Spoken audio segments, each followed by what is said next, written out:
I believe that everybody has a story, and I'm fascinated to hear them. So come with me as we take a walk down Fascination Street. Welcome back, Streetwalkers. This episode is with Ronnie Pierce. Ronnie is a singer, songwriter, and guitar player from Flatwoods, Kentucky. In this episode, we talk about where he grew up and what inspired him to get into singing, songwriting, and playing the guitar. We also talk about some of his current and previous musical influences and what he hopes to get out of his music career. And finally, Ronnie graciously lets me play a couple of his new songs. So enjoy, folks. This is my conversation with Ronnie Pierce. Yeah, talk to me, yeah.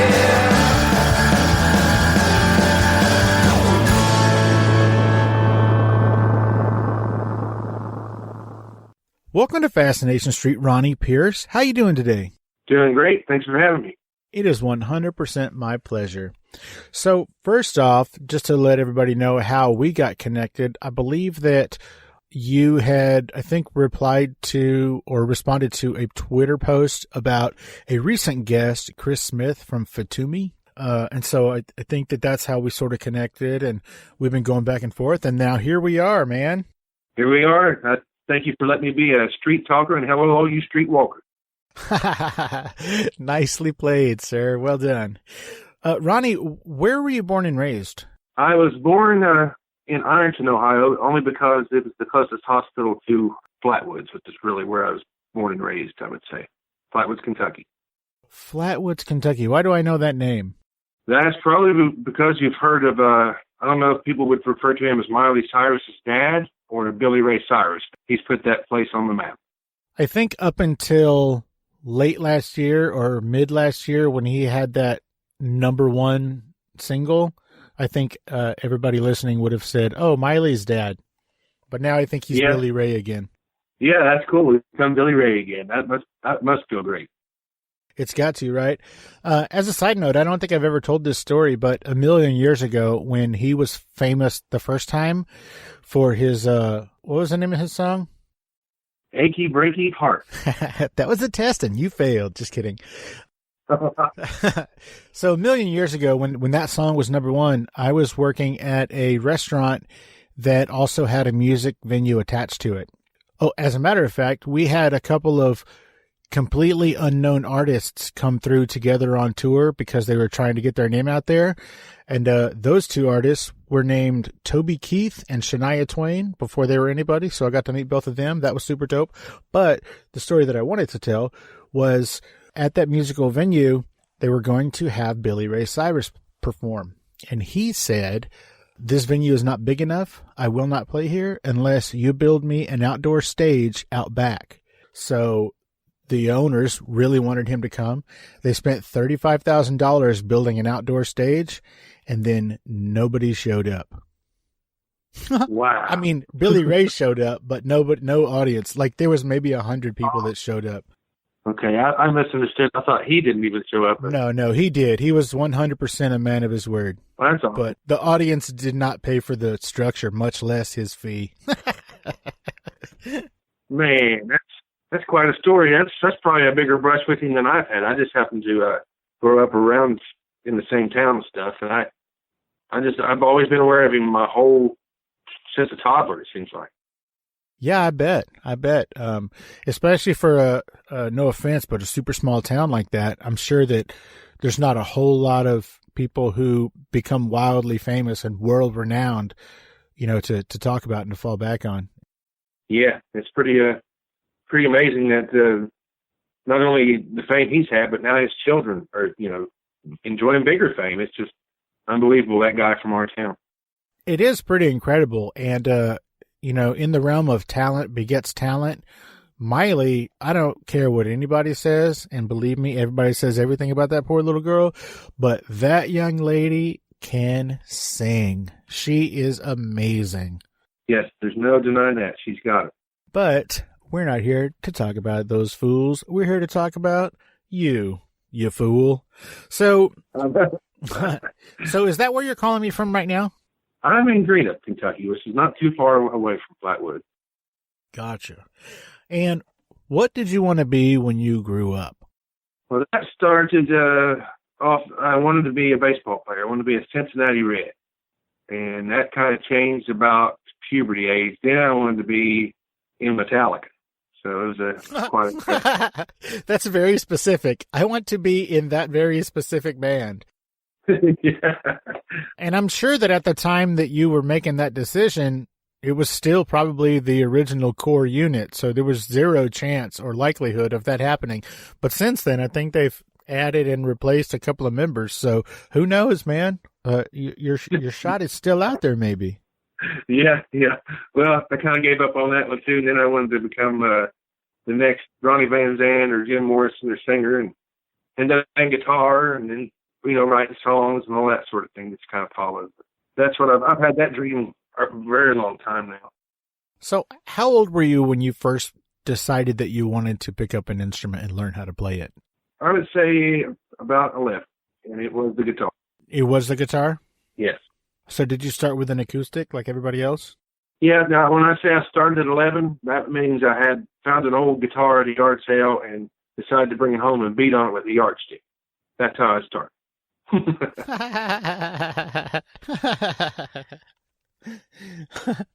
So did you end up taking lessons? I played so much and listened to so many recordings of Jimi Hendrix and the sort of things like that I got pretty good. So I thought, you know what? I bet if I went and took some lessons, I'd get better. And it's like they just reaffirmed a lot of stuff I figured out and told me the names of what I was doing already. It was a lot of it. I only took like a handful. And then later on in life, I thought, I need to do that again. And we just went and discussed theory a lot. Lessons haven't really been a part of what I do so much. So for the most part, self-taught? Yep, that's right. How long would you say you've been playing? Actually, without the yardstick, probably, I would say 30 years now. Wow. Well, congratulations for sticking with it. At what point did you decide that besides playing guitar, you wanted to also write songs? That was pretty early on. I was doing that before I was very good at guitar. Actually, the lyrics came first before the guitar was there. Then I heard all these solos and stuff that the Metallica guys were playing, Joe Satriani and Randy Rhoads and Leonard Skinner. Then I just had to play guitar solos. I was driven insane. I had to do that. Speaking of being driven insane, what did your parents think about your newfound instrument? Well, they thought, all right, boy, it's going to be another Elvis. He's going to be like Johnny Cash. And then when they heard what I was listening to, they're like, oh my gosh, this boy's trying to worship the devil. He's going to turn to the dark side. And they were afraid, you're going to get with a bad crowd. That's what it became. Which, oddly enough, is what the modern day back then people were saying about Johnny Cash and Elvis. Yeah, that's what their generation, they were rebelling with. That's hilarious. Yeah. How many bands have you been in during your time as a guitar player / songwriter? And also you sing, correct? Yes, that's true. All right. How many bands have you been in your lifetime? I would say I have been in probably... not counting just little name changes and things. It's getting to be about double digits, around 10. Oh, wow. Rock on. Yep. And when you meet these other band members, where are you meeting them? The first one that I've met just happened to be local people. That I was working at a pizza restaurant when I ran into my first local musician that I played with and went to his house. And then it led from there to meeting all these other people. It was just like a network, local network of people. Oh, very cool. Yeah. It's pretty neat. So I think that you have mentioned some of your influences. Why don't you throw them at me again? Specifically the ones that influence you to play guitar, and then we'll talk about some of the influences in your songwriting. Okay. On the guitar, like I said, when I was hearing Metallica, Joe Satriani, I wanted to do that. Something about hearing those guitar solos set me on fire, and I wanted to be able to do that too. But I couldn't play that well at that point. So I reached for something that was a little bit more attainable, and I found classic rock stuff like Jimi Hendrix and the Doors, Bob Dylan, and all that sort of thing. And I just delved into that. And that's the kind of writing I still like to do to this day is I like the psychedelic thing that could fit any situation. It's just like a classic theme that's not really all that, specific to anything, but that's what I still try to emulate quite a bit, I'd say. All right. And now let's assume that Bob Dylan was not one of the reasons that you decided to be a singer. Who were some of your influences to become a singer? Jimi Hendrix is not really much of a singer either. I mean, he's maybe a step up from what other might consider Bob Dylan. But those two did help, letting you know that, you don't have to be that great. Just have a message and have some great music. But as far as singers, man, I really love Jim Morrison. I'd love to be able to scream like he does. I still can't do a big Jim Morrison war whoop or whatever you call it. And Ronnie Van Zant just seems like he's telling a story, and it's like he's not even straining to sing or anything. But when you try to do what he's doing, you find out it's not as easy as he makes it sound. And how about songwriting? So I know that you said you started writing songs and lyrics before you really started playing. How come? I always enjoyed writing. That's something that just kind of came to me naturally in school. I was good with the spelling bee stuff, and when I found limericks where you could write these little silly things that had a pattern the same way every time, and try to make them funny, and I was just hooked on trying to write things. And I was young enough and naive enough to think that I could be funny, as a third grader and stuff, and I just really fell into that. Do you think you're funny now? I think the art of comedy is very elusive, but I've thought before that maybe I should try to do like a little Adam Sandler comedy album, and I'm all talk so far. I just haven't really, I have ideas that I don't execute so far. That's the spirit. So we talked about some of your previous influences. What are you currently listening to? Like if I were to get into your car right now and turn it on, what would I hear? I've been drenching myself in quite a bit. Maybe I don't know how well known she is, but her name's Gillian Welch, and been listening to just almost everything she has. Blows me away. It's just so beautiful and haunting and simple. She's really good. Of course, I always listen to the radio hits of Tom Petty, but I never went and just tried to delve into every song of an album of his and just take the journeys that he could take you on. I've been doing a lot of Tom Petty lately. And there's more. Tyler Childers is an up-and-coming artist from our area here, and Sturgill Simpson's another. I've been kind of listening to those guys, too, and kind of blown away how great they are from right around here. Sturgill is from right around where you are? Yeah. He's from, I think, Pikeville or Lexington, Kentucky. Wow. They're right in that little area there, and Tyler Childers is from Pikeville, Kentucky, I'm sure of that. And so is Chris Stapleton, that same little Lexington, and Justin Timberlake. I forgot about him. Yeah, I thought Justin was from Memphis or something, or whatever. From Lexington, Kentucky, down there on Tate's Creek. That's the name of the little area I thought he was from. Wow, that's crazy. Well, there you go. Hey, Streetwalkers. Here's a word from our sponsors. Guess what, Streetwalkers? The gear is here. A bunch of you have been asking for quite some time, and now finally it's here. Head over to FascinationStreetPod.com and check out the gear tab. There, you'll find all kinds of FSP items to tickle your fancy. T-shirts, coffee mugs, sticker packs, pins, buttons, coasters, and my personal favorite, for just $5 you can get one of those weird little phone handle pop thingies.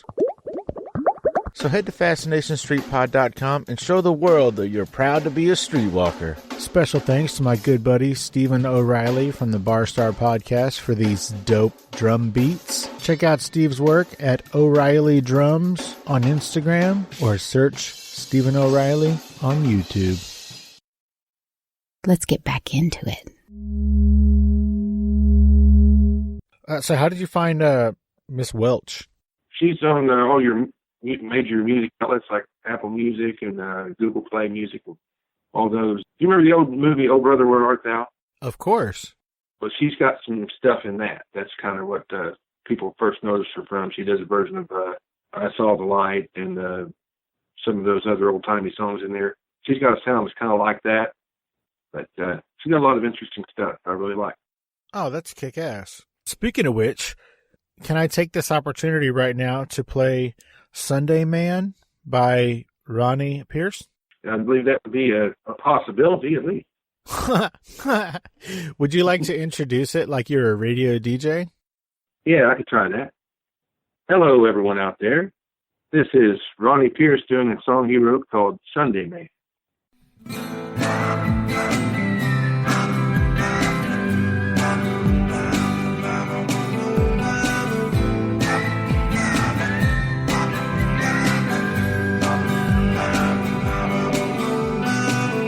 First saw him at the side of the road on a Sunday.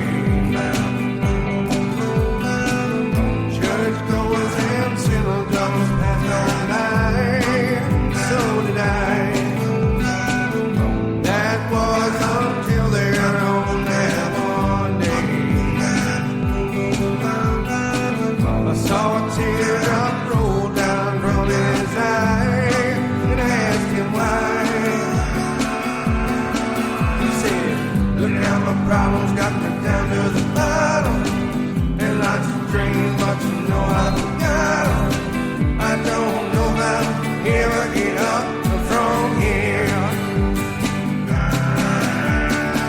I used to be the man she wanted, but now it seems she's long departed. Somebody else will reach the love that she's sown for me.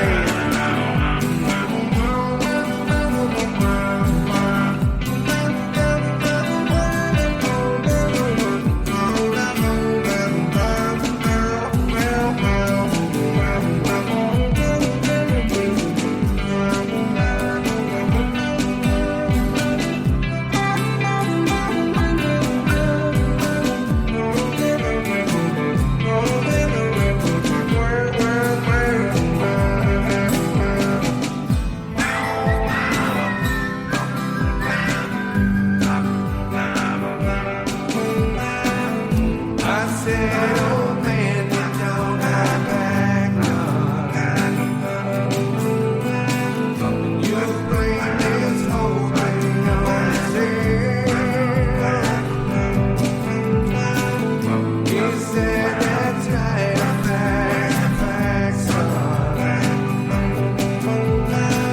And I'll give the line to someone else. There's no one left. Look how my problems got me down to the bottom. And lots of dreams, but you know I forgot 'em. I don't know if I'll ever get up from here. I used to be the man that she wanted, but now I see that she's long departed. Somebody else reached the love that she's sown for me. But I'm not unique, it's way too common. But when you're down, they say that you are the problem. It's hard to see, but I guess the problem was me. It's too late.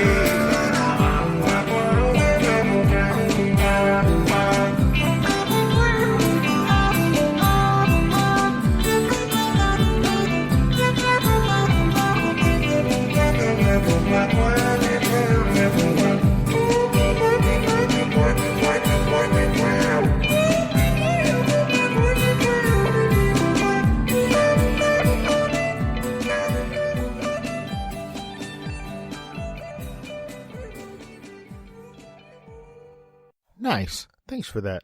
I was listening to that song earlier this week, and I really love it. I think that it's just mellow enough to not, scare the neighbors, but I think it tells an interesting story, and I just love the way it sounds, man. Good job. I appreciate that, and I'm sure glad to hear someone likes it. I haven't got a whole lot of response on that particular one. I've had a few that people like. That roll credits thing seem to get some good response, but yeah, those are all demos that I'd like to really flesh out in a big studio with a budget and stuff. I just did all those things here myself, but I'd like to see how they could flesh out. Yes. Well, I mean, everything in time, right? Yeah. So when you say that you've gotten response or you haven't gotten response or whatever, where would you be getting this response? Where are you playing this music? Where can people hear it? I've got 10 songs that are on Google Play, Amazon Music, YouTube Music, Pandora, Spotify, and they're supposed to be delivered to Apple Music, but it just keeps saying it's pending. I'm not sure why. Weird. And I released them on to Reverb Nation. Has a lot of videos, and It's got everything I've ever put out there, and there's just 10 songs I've actually released to those major music sites. And so if somebody was looking for you, would they just go to one of those sites and search for Ronnie Pierce?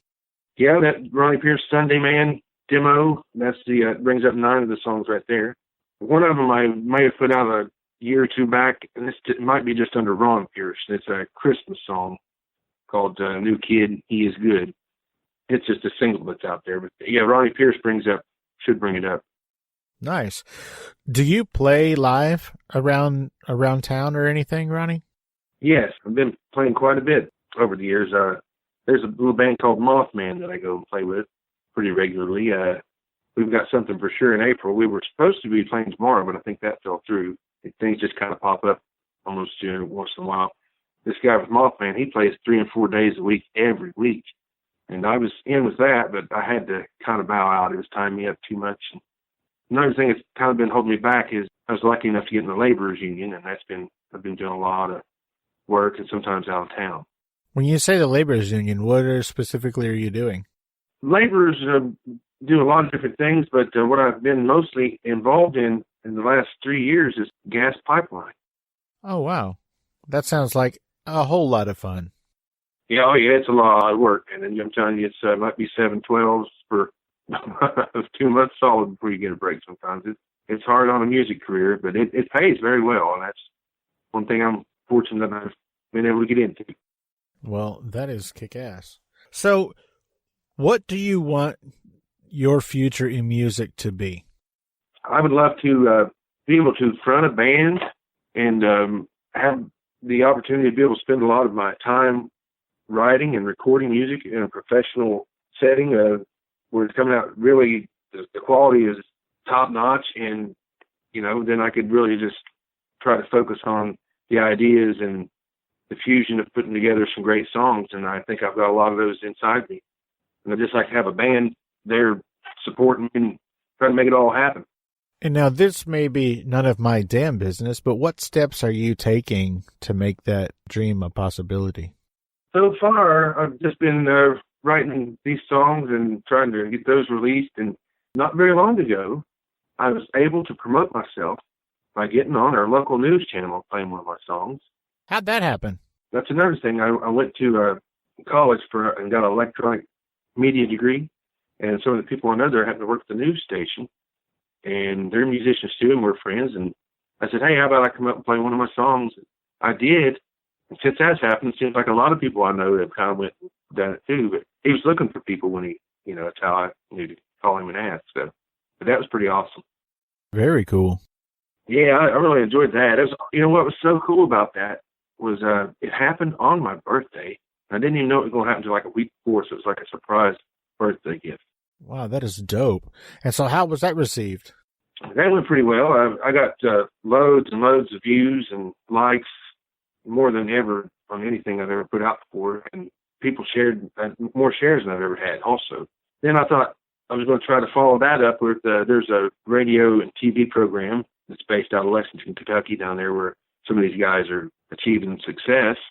And I've been in negotiations with them trying to let me come down and do a show and play, some of my songs down there. And that could end up developing, but I'm still trying to work on that front. And then I'm just going to keep trying to keep going with these songs and hopefully maybe write something that actually catches on and perhaps could generate some revenue to allow me to pursue all this a little bit further. That'd be nice. Have you given any thought to writing and selling songs? Yes, I'd love to actually do that because, as you noticed, when you asked me earlier, I didn't say I wanted to be world famous and touring all over the place and be on all the magazines. I think that would be a little bit more of the pie than I want as a family man and things. And I would be more comfortable coming up with a good idea to let someone else go out and sell it all over the world. Interesting. I'm sure you listened to the Chris Smith Fatumi episode. Maybe you can reach out to him for some tips because he seems to be doing all right with that. Yeah, I was noticing that. And I have actually joined some networks lately. And they're pricey, some of them. The one I happened to join was called Taxi. I don't know if you've heard of that one. I have not. Okay, it's a music service. I've been trying to submit some things to them, and they're actually in film, TV, video game licensing and stuff. But just a little tough on a budget. There's like a $5 submission fee for everything you send in. So I'm really going to make sure I got something that really suits them before I do another one of those. So far, no luck. I've only been in that for a few months. Gotcha. Well, that's cool. Speaking of all that, how hard is it for you to get your music out there to the public? You know, it actually seems to me like it's easier than ever right now because of course, creating the music is the major hurdle, actually getting the product. But once you've got something that you think people would listen to, all it really is a matter of finding a distribution service. And the one cost me $10 a year to put out Sunday Man demos. And that deal lets you pick 6 platforms to be on. There's deals where it goes on every single music service that there is for just a little bit more. But it seems to me like it's easier than ever to get your music out there to where it's at least to distributors. As far as getting heard by people, I haven't really spent any money toward promoting it yet. But I think that if you are willing to throw a few hundred here and there, you can probably pick up a little traction, but I haven't done that. So that leads into my next question was, how hard has it been so far to build an audience? I would say so far, for me personally, now it may be just for the product I'm putting out, but it has been, I would say almost impossible so far with the lack of financing. It's just based on putting it there and saying, here's my art and this is its merit. I haven't gotten anywhere. That's all I've done. Now, maybe if you actually did spend some money promoting it, doing that sort of thing, which I need to probably look into the next step, something could develop. But it's very impossible beyond family and friends. And Reverb Nation connects you all over the world, and you can get these fans from everywhere. I've got fans from all over the place. California, UK are like the biggest concentration of my fans. But that's about the only thing that they were putting me there. And most of that, I really believe, are just other musicians trying to gain friends, like a social network contacts. Gotcha. Well, we talked earlier about, we talked a little bit about your song Roll Credits. Can you tell me what that song is about? Well, that's one of the few, I've written a load of songs. I've probably, I don't know, I've got 100 in this recorder here that need fixed and it's full. So, but Roll Credits itself is about my 20-year relationship with my wife. I feel like, it's inspired by a good relationship with my wife. And so where does the name Roll Credits come from? I imagine it being like the relationship being a story that's playing out. And here we are. Everything's good. This is our happy ending. Roll credits. The movie's over. It ended well. That's what it was kind of referring to.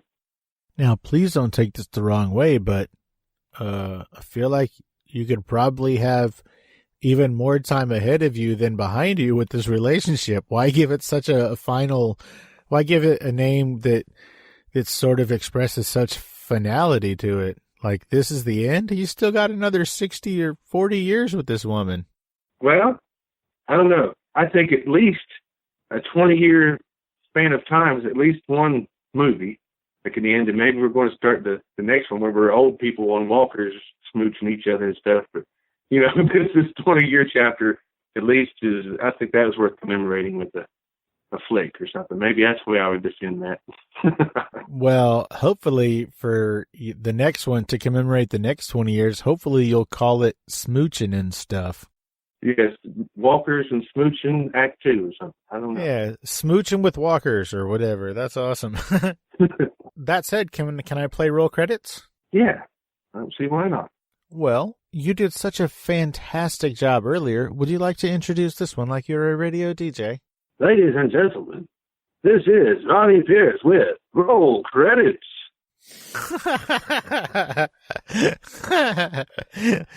That was awesome. That was awesome, man. Thank you so much.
So I know that you said sometimes you play around town and whatnot. Where can people go? Do you have a website where people can go to either hear your music or see where you're going to be playing or anything like that?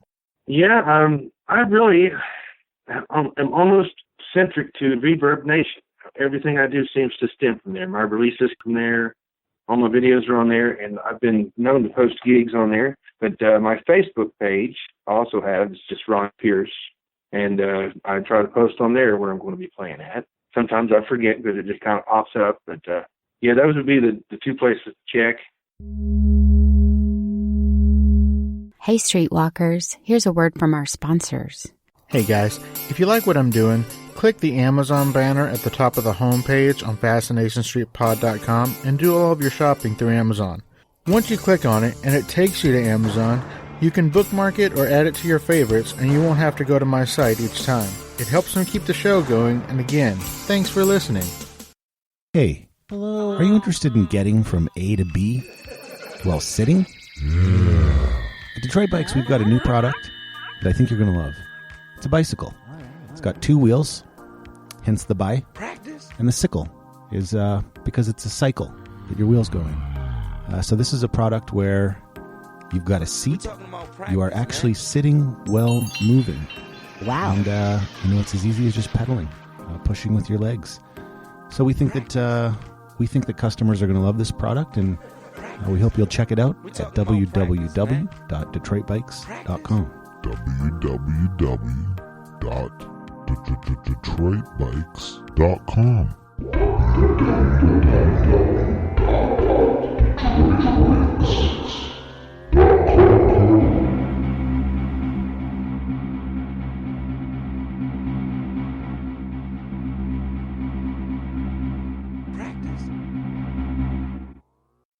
Let's get back into it. We play almost everywhere in 2 hours. It could be Cincinnati, it could be Huntington.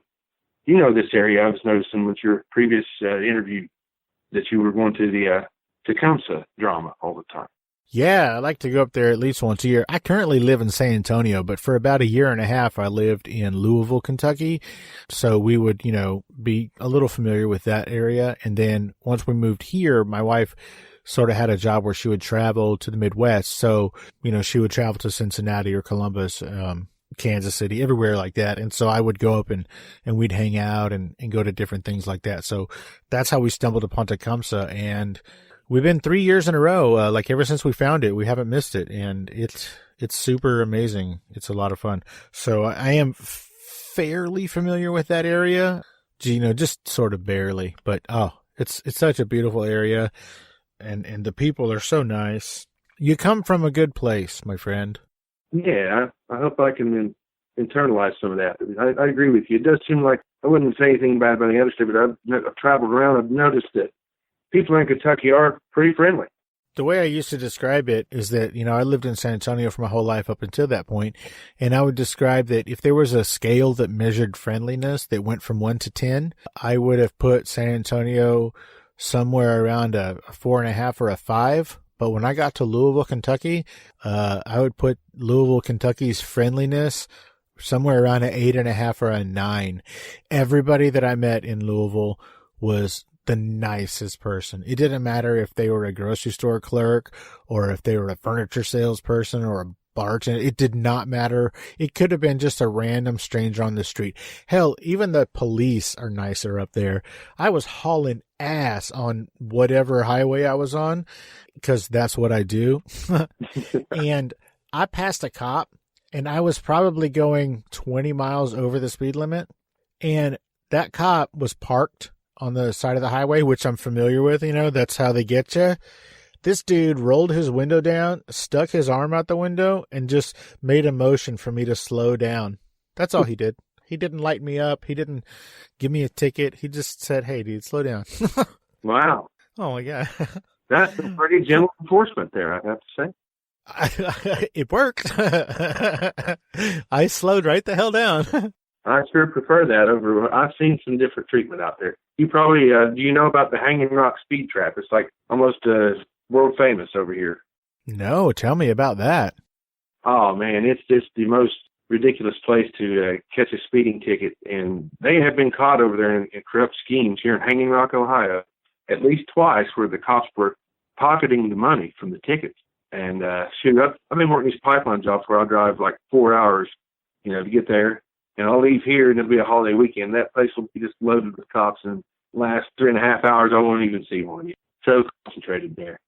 Wow, that sounds terrible. And let's not talk about how that town got its name. Now, so you did mention Facebook and Reverb Nation. Are you on social media anywhere else? Yes, I am on YouTube. I've got a YouTube channel. It's Hoglip75. Hoglip75, gotcha. Yep. Of course, I'm on Twitter also. You can communicate with me there, and I'm always sharing. Every time I put out something new, I share it there too. And Facebook and my Facebook music page also. What is your Facebook music page called? It's just Ronnie Pierce.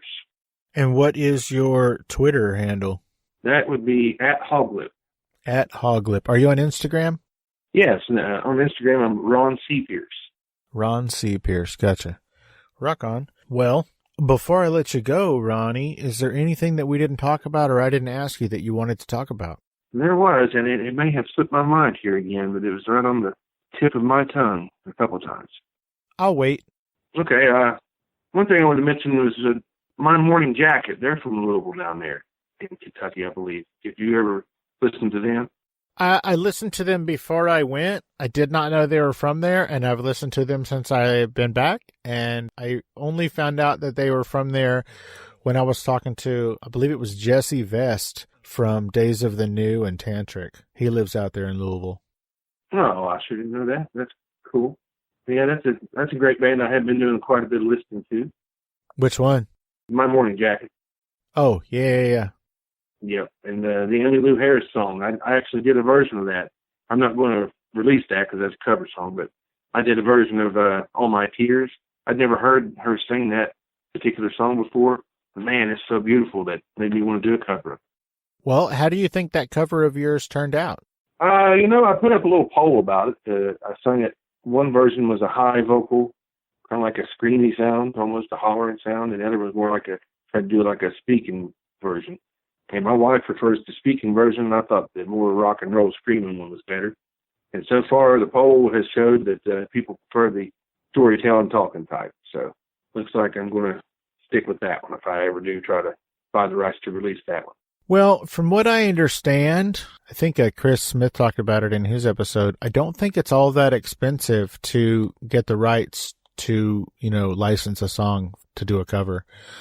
I think it's based on, how many plays it's going to get or whatever, or how many plays you think it's going to get or something like that. But I don't think it's cost prohibitive. So you might want to look into that. Yeah. If I thought it could actually gain some traction, it'd be worth it. But I was surprised to learn that too, that someone was talking about how reasonable it would be to do a cover version of a song. It really just gets into once you start generating money, you got to do your share and stuff like that, I suppose. If you put it out and it never does anything, I guess it's not really going to be a big fight. Sure. Yeah, that's true. Well, Ronnie, was there anything else? Did you remember something or think of something that you wanted to bring up? I sure don't recall it at this moment. There were a couple of bands that I was previously in that if it'd be okay, I could mention them. I've created some videos with them and I'm in those, and they can maybe give them something else to listen to besides my music, if that'd be all right. Yeah. What are those names and where can they find them? All right. They were, if you do a search for Second Chance Band Ohio, that's the first one. And the other one is Mothman Band Ohio. Both of those should get you sent right to their Facebook pages or their Reverb Nations. Or when I did that search earlier, I was trying to make sure it would work, and it seemed like that works out. Rock on. Thanks for that. On a side note, my father has been a rock and roll musician for, let's see here, I'm 45, so probably 43 years or something. And one of his band names was Second Chance Band. That's one of his more recent band names. That's funny. That's one of the biggest problems I have with that band. It's like, man, that name has been used quite a bit. I don't know if that's going to work out, but that's why when I did that search, I found a lot, and I've told them before. But that's neat to know that you had a Second Chance Band connection too. Yeah, it's kind of funny. Yeah. All right. Ronnie Pierce, thank you so much for taking the time out of your day and letting us all get to know you a little bit better on Fascination Street, man. I really appreciate it, and it was a pleasure to get to speak with you. Man, I really enjoyed it, and thank you so much. It was 100% my pleasure, and I want you to have a great weekend, man. You too. Yeah, it's raining down here. I hope you're doing better where you're at. Well, I live in the desert, so it's not raining currently. No, I'd say not. Yeah. All right, buddy. You take it easy, man. Have a good weekend. Bye-bye. You too. Bye-bye. As always, thanks for listening, Streetwalkers. And don't forget, follow the show on Twitter at FascinationSTPD, on Instagram at Fascination Street Pod. Follow the podcast page on Facebook at Fascination Street Podcast. And of course, you can always email me at fascinationstreetpod@gmail.com. And if you haven't already, don't forget to hit the like and subscribe button and rate us on iTunes. Opening music is the song Magnolia from the 2014 album Intransigence, used with permission from Douglas Miles Clark. Closing music is Apollo from the 2001 album Into the Known by the band Sapphire. Thanks for hanging out with us and getting to know a little bit about our guest. We'll see you next time on Fascination Street.